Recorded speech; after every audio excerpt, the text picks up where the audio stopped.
students, welcome to the physics online class.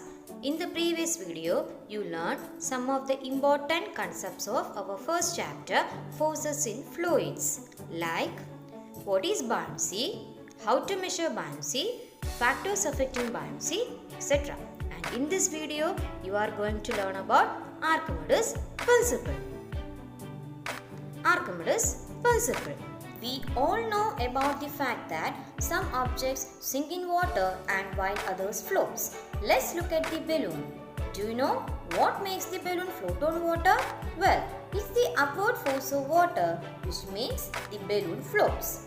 To experience this, try to push the balloon under water. You will feel an upward force that makes it difficult to push the balloon down. Now, release the balloon. It bounces back to the surface. What happens here is that applied force acts on the surface of balloon, pushes down, but the water exerts an upward force to the balloon. This upward force exerted to water in the balloon is upthrust or buoyancy, and the upward force is called buoyant force.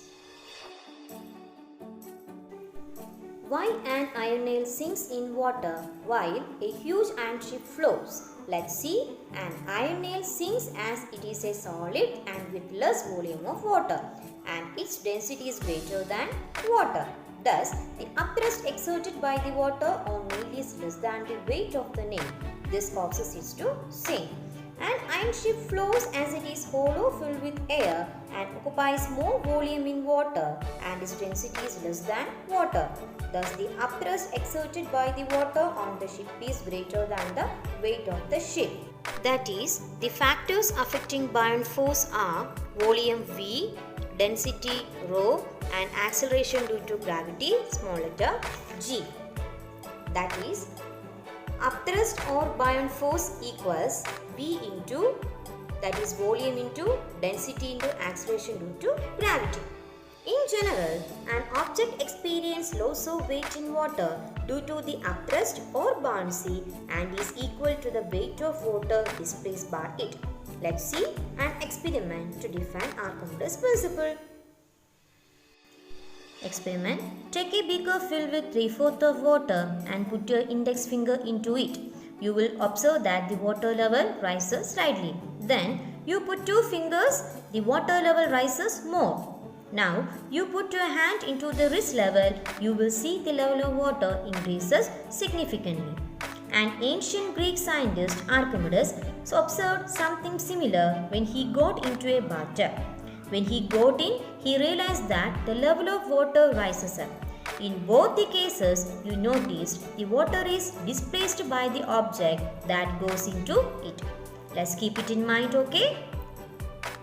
In the previous videos, we see that when an object is immersed partially or fully in a fluid, the fluid exerts an upward force of buoyancy. The Archimedes principle goes further one step above this. The buoyant force applied by the fluid is equal to the weight of the displaced fluid. Let's take another simple experiment from your textbook. Take a 5 kg solid object and suspend it by a spring balance. The spring balance gives the weight 5 kg in air.